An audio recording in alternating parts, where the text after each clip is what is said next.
Bonjour Cécile, bonjour Patrick, bonjour à tous. Alors Elisabeth, vous voulez revenir sur les nominations au Conseil constitutionnel et une notamment de Richard Ferrand, le président de l'Assemblée nationale. Et il y a une polémique qui est née en fait de ces nominations. Oui, alors vous savez que tous les 3 ans, je le rappelle en tout cas, tous les 3 ans, le président de la République et les présidents des deux assemblées nomment chacun une personnalité pour le Conseil constitutionnel. Pardon. Oui. Alors Richard Ferrand propose Véronique Malbec, donc procureure générale de Rennes en 2017, qui était donc la supérieure hiérarchique du procureur qui a classé l'affaire des mutuelles de Bretagne. Bon, alors il faut tout de même rappeler cette sombre histoire.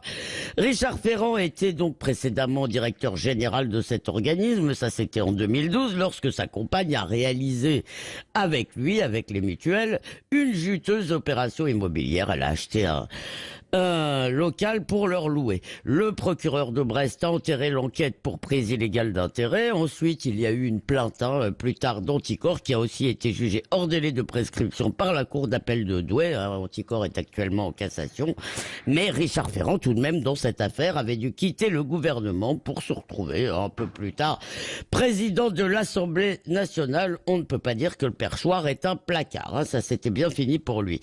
Alors, cette nomination, donc, de Madame Malbec, qui était donc procureur général de Rennes à ce moment-là, a suscité beaucoup de protestations d'opposants, Gilbert Collard, Éric Zemmour, François-Xavier Bellamy aussi, et un peu l'embarras de Gabriel Attal. Et même Le Monde, qui est peu suspect d'antimacronisme primaire, parle au minimum d'une bêtise politique. Alors Richard Ferrand, lui, il ajoute dignité outragée, comment ose-t-on, atteinte à mon honneur, et il se paye notre tête en expliquant que ce n'est pas Madame Malbec qui a classé l'affaire. Oui, c'est vrai ou pas alors ?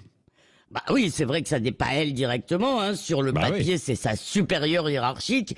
Et sur le papier aussi, les procureurs sont indépendants. Mais pardon Patrick, je veux bien être pendu si dans un dossier impliquant un très proche du président, un dossier donc très sensible, le parquet général et sans doute la chancellerie n'étaient pas au minimum informés. Alors certes, il n'y a pas de preuves. Il n'y a pas non plus de preuves que Richard Ferrand ait bénéficié d'un traitement de faveur avec le classement sans suite de cette enquête, et aucune preuve enfin que la nomination de Madame Malbec soit une récompense pour service rendu. Mais si on ajoute qu'elle a accepté ensuite, dans la suite de sa carrière, d'être la DIRCAP d'Éric Dupond-Moretti, poste qui visiblement n'attirait pas les foules, eh bien on se dit que la Macronie lui en doit une. Or, au même moment, dans la même fournée, si on peut dire, le président nomme Jacqueline Gourault, que vous avez déjà reçue, Oui. ministre de la cohésion des territoires, qui est une dame très estimable, mais qui n'est absolument pas juriste. Elle n'est pas vraiment qualifiée pour aller au Conseil constitutionnel. Et donc ce Conseil sera largement composé de proches du pouvoir. De là à penser, comme l'a dit Thierry Mariani, que Macron verrouille l'avenir, eh bien il n'y a pas que des esprits chagrins peuvent franchir, même si, je le répète, il n'y a aucune preuve de rien. Seulement, le Conseil constitue est déjà accusé de ne pas manifester une grande indépendance. Par exemple, il a validé, mais alors sans sourciller, toutes les mesures sanitaires, même les plus absurdes.